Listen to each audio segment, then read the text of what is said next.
Hello everyone and welcome back to the channel. Now in today's video we are going to discuss rank 4. Specifically on my account, I'm going to be going over the options that I have for my first rank 4.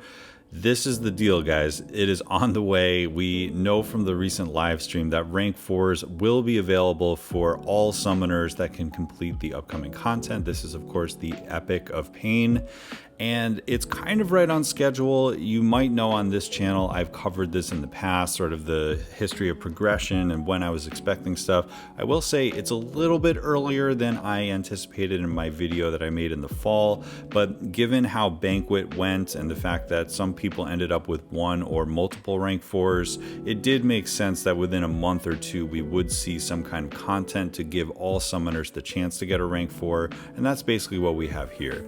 Now this rank does feel kind of important. I know every time you get a new catalyst for a new rank it's somewhat important, but this will be the first time that we have 2 entire levels of power more than the maxed out 6-star.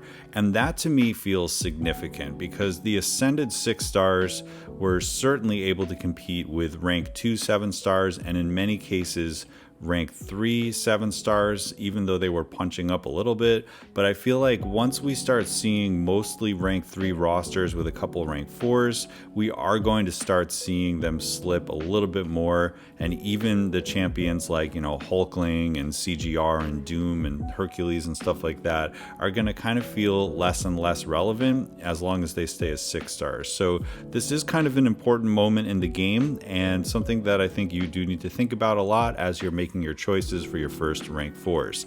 Now, first of all, as I sort of hinted at the beginning of the video, this video is not going to be a who are the best champs to rank 4. I would point you in the direction of Vega if you want to see a good list that sort of has some data and the tier list and stuff in the background in terms of what to do if you're just going into it that way.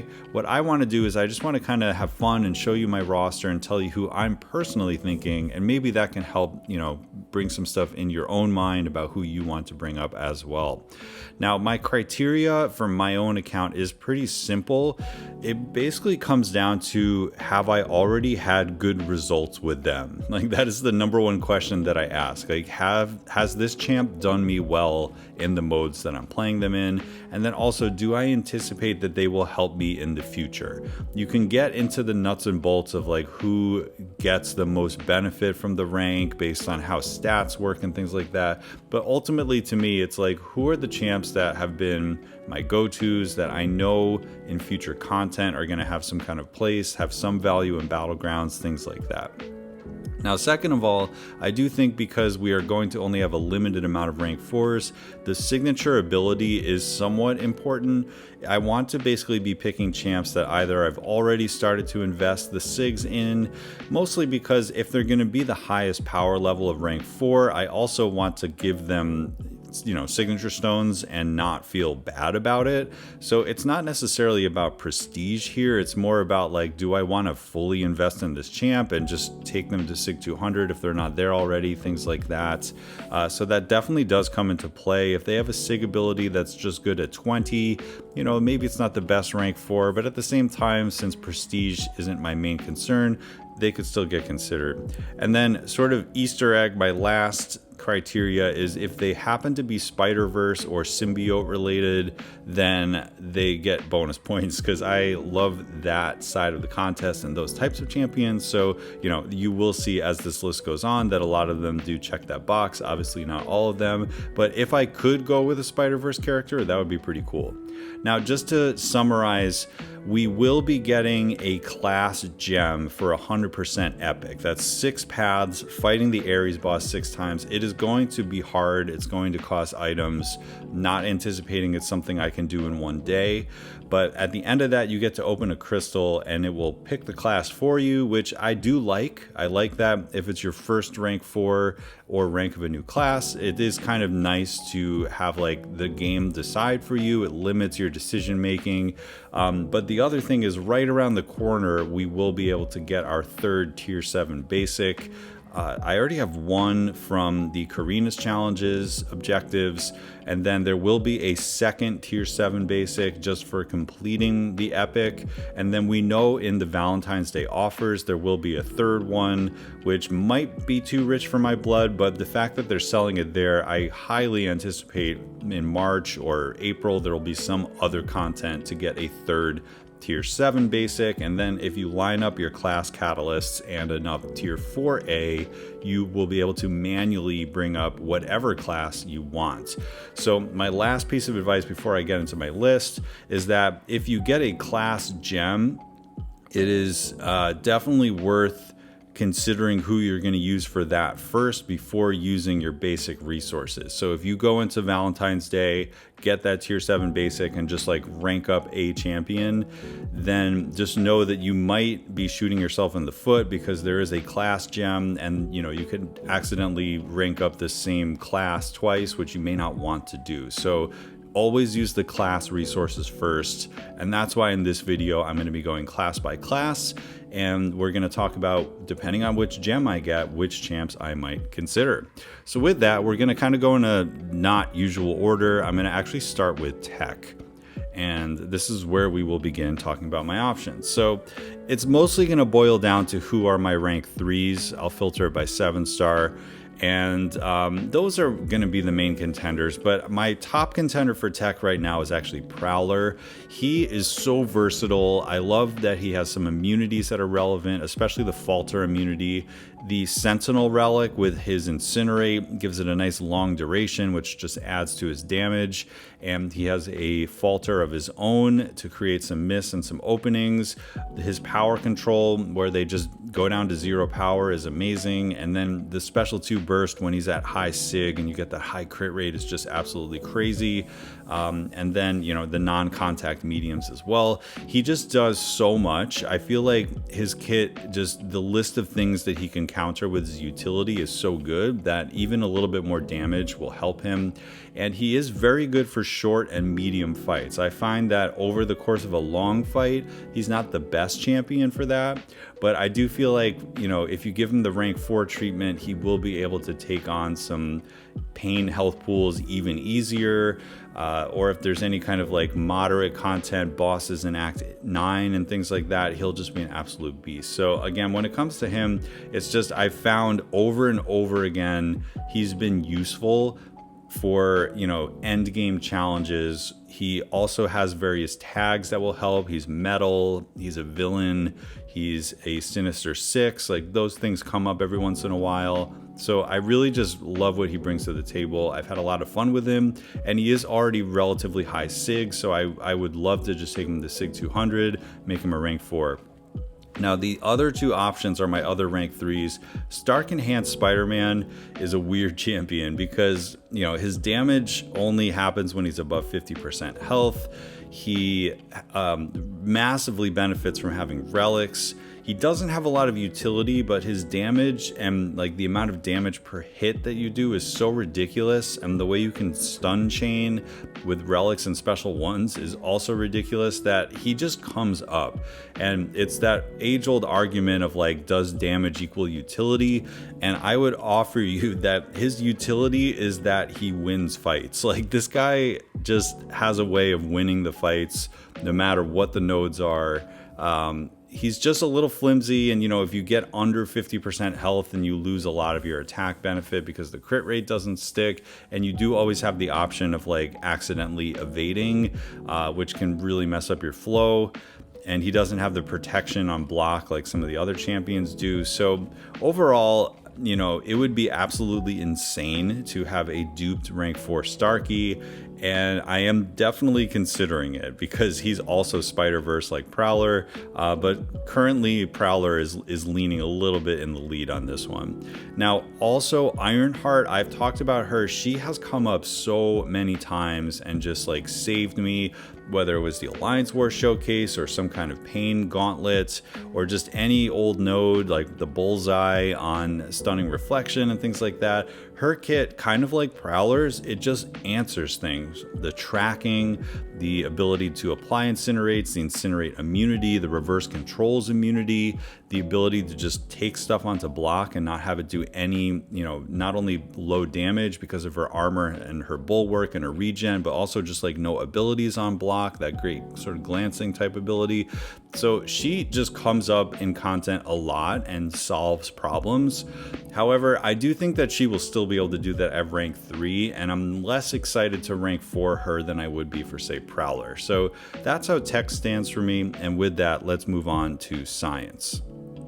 Now, science is pretty cut and dried because I'm looking at my champions and, Titania is great, Spider-Ham is great.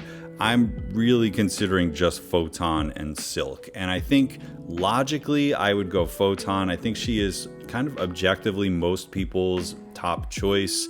For Battlegrounds, of course, she is an incredible two-way. I think we've learned more and more how good she is on offense. She just has lots of control. And the thing I really like about her, she is also neutralize immune when she's duped. She has some pretty nasty defender abilities when you give her Sig Stones because of that block penetration and extra debuffs and things like that. But she just kind of works. She's one of those champions that you just kind of combo them and then throw your specials when you get into your special damage mode. And that's kind of all there is to her. The passive Petrify that she has is very valuable. I remember, like, for example, the Wiccan in Necropolis, using her for that, and like he had the regen, and between Despair and those tiny instant petrify thingies, he was just melting with his regen and things like that. And like those types of abilities always come up. The Sunder, the trauma, and just like different ways to do damage, big yellow and red numbers as well. And yeah, I mean, she's one of those champs you don't even really need to understand how it all fits together. You just have to trust that it does fit together really beautifully on offense. And yeah, especially with the tactic this last war season, she's been an absolute beast. However, I have talked about Silk, and I do think Silk's like power budget is a little bit higher just because like her damage is absolutely crazy. The stun lock off of the special 3 is absolutely crazy. And additionally, not a lot of people talk about how OP the evade on all specials is, because she has 7-hit combos and you just need to get 20 hits to get that thing off cooldown. It's very easy to do shortened combos and then hold block, and before you know it, you're back to 20 and you can just evade like anything. I remember in the Alliance War Showcase Science one where we had to fight that Enchantress with like 4 million health. I was able to basically prevent her from throwing specials until I had my evade ready, and I just auto evaded every single special pretty much that she threw at me. It means I didn't have to learn how to dex them and all that. It is kind of baby mode, but at the same time, it's such a great ability, and like there's going to be some kind of BS in the game where like you don't have the ability to dex, and the fact that she can just evade if evade is available is so powerful.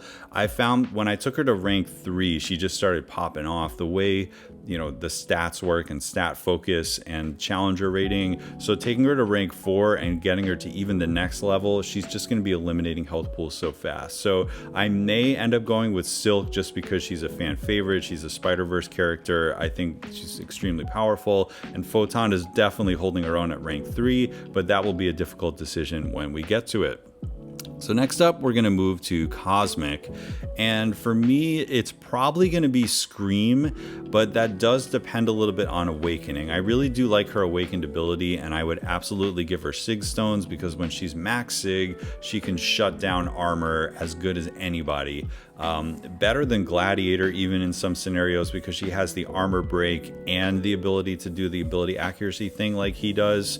And her only competition here is Thanos. I think Thanos is like overall a better champion, and he's probably going to be the most popular champion to take to rank 4 in my opinion, based on like what I'm hearing in the community. But Scream has a couple of things going for her. She is of course a symbiote, and I just have a lot of attachment to her. I grinded the 6-star, I got her out of the Titan. So in my ideal world, between the Titan shards and the Titan Nexus that we get, I'm hoping that I can just secure a dupe on her. But if not, and I get Cosmic, I would very highly consider giving her the generic Awakening gem or a class gem if I got one, and then giving her 6 stones and taking her to rank 4. I think she would be an absolute blast. But there is always the option of Thanos. I think that would be objectively no issues there. He's so powerful. I would, highly encourage you to watch the video that I made on him when he first came out. He has also incredible armor control, especially since mine is Sig 200. He gets the armor shatter like right at the beginning of the fight. And then, you can, in short fights, just build a couple special ones, get some Furies, and then nuke them with a special 2. But his long form rotation is fantastic. And he has a little bit of regen, and that protection just makes him super tanky. I'm predicting that he's going to be really good for Ares, because they mentioned on the live stream that having some kind of like damage mitigation or survivability is great. And I mean, this dude has a protection, so if you make a mistake and you have enough necrotic energy, you can just like tank some hits and not take that much damage, and then recover and move on with the fight, maybe regen a little bit of it back. So he's for sure one of my most powerful champions. He's Sig 200, we love that. But I do think if I had to follow my heart, it would be Scream if we got the Cosmic Gem. All right, next up is going to be Mutant, and currently this is probably the one I'm least excited about. Onslaught is like by and large the obvious answer. I think everyone and their brother is going to consider Onslaught, and I mean, we know why. For some people it's about prestige too, because he is still the prestige king. But for me, I enjoy using this guy, and I love him on offense, and he can be kind of annoying on defense still, especially with extra health. Just imagine fighting him there. That'll be pretty rough. But aside from him, none of these mutants are really doing it for me. I mean, Sinister is great, but I would want to awaken him. So I feel like if I get a mutant awakening gem from the shards, I would probably give it to Sinister and then consider him for rank 4. But unawakened, like, I don't want my first rank 4 to be unawakened personally. And I don't know if I would want to use a generic gem on Sinister. Like, he's incredible, and I've used him a lot so far, and like I do think he's one of the best reworks we've ever seen, but there's just something about it that's not exciting me for rank 4. Like, I don't know if he needs it type of thing. So if I get Mutant, it might be tricky. Like, I may actually wait, maybe there'll be a champion in 2025 that I can pick up, and that would be the right choice.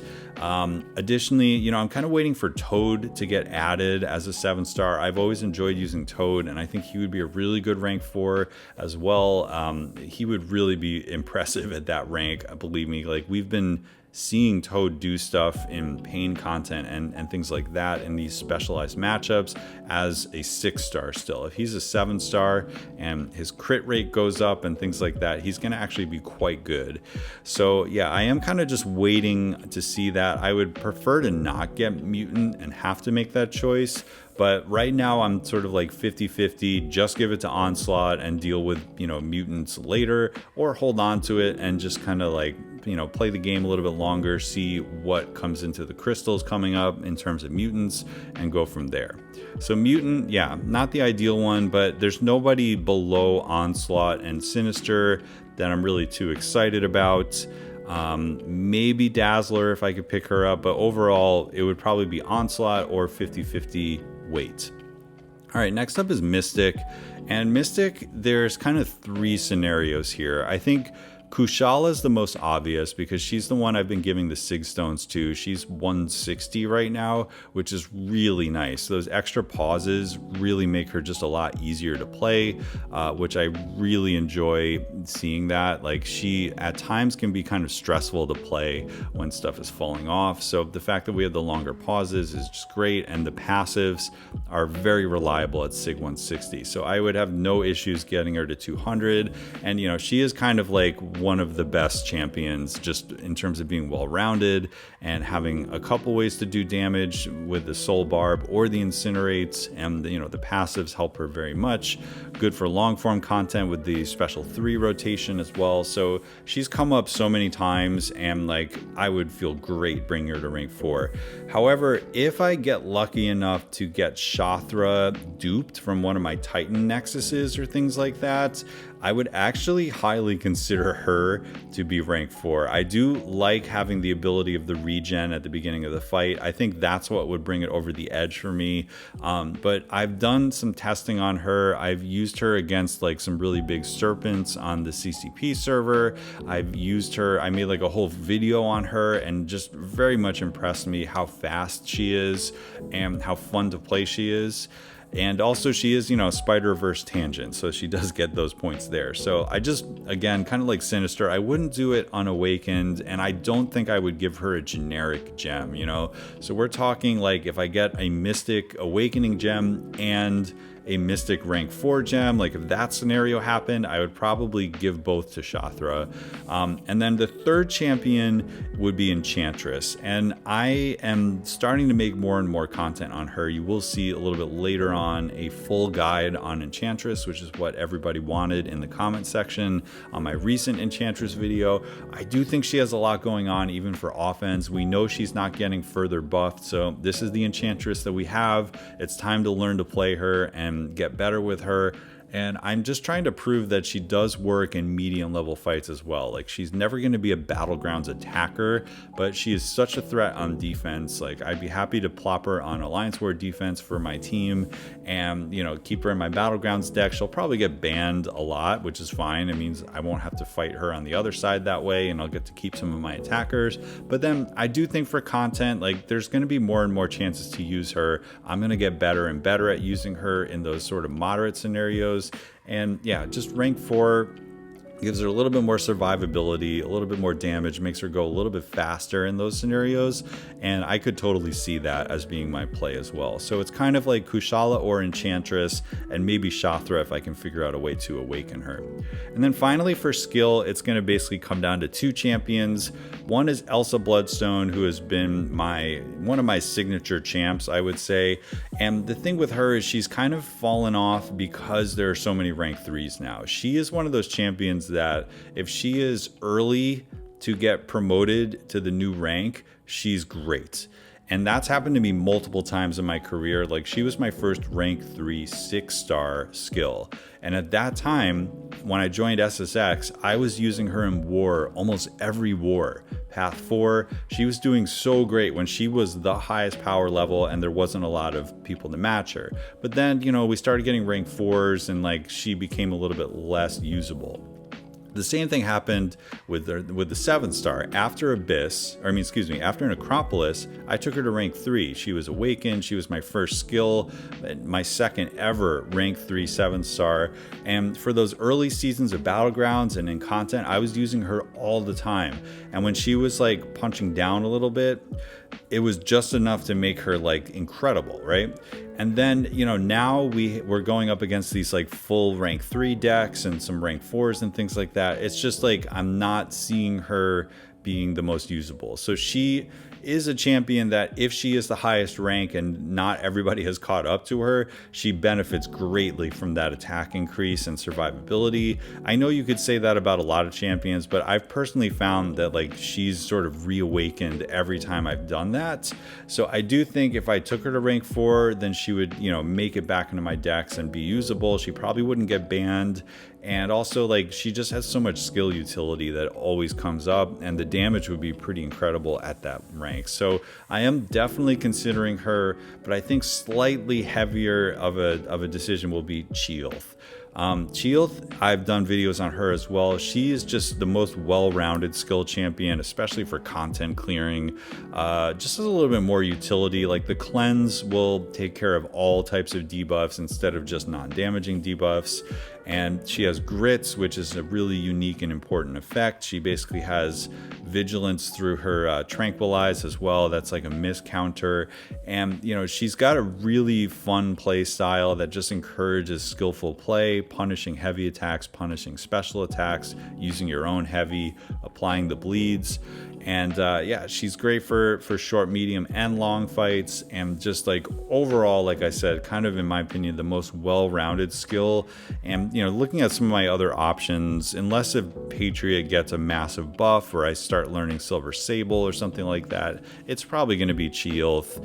And Elsa will wait her turn. I do always end up bringing Elsa to the highest level when I can. It's just currently, she's slipping a little bit, even though she's one of my favorite champions.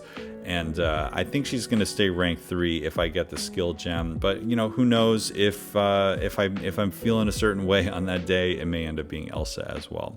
So anyway, that's going to kind of wrap it up. Hopefully that makes sense. Again, if you're looking for more of an objective, who are the best rank 4s, just searching on YouTube, especially go to Vega's video because his is really good. And he also talks about some more considerations that everybody should have when it comes to rank 4s. And yeah, it's an exciting time. We are definitely going to be getting our first one, and it's possible that the second one is also right around the corner. So we are entering a new era in Marvel Contest of Champions. Just a reminder, if you happen to find this video and you are not subscribed, please do subscribe. We're getting close to 5,000 subscribers, so every little bit does help. And do share this video with your alliance if you think it was helpful. Give it a thumbs up, and that'll do it for today. So thank you so much for checking out this video, and I'll catch you in the next one.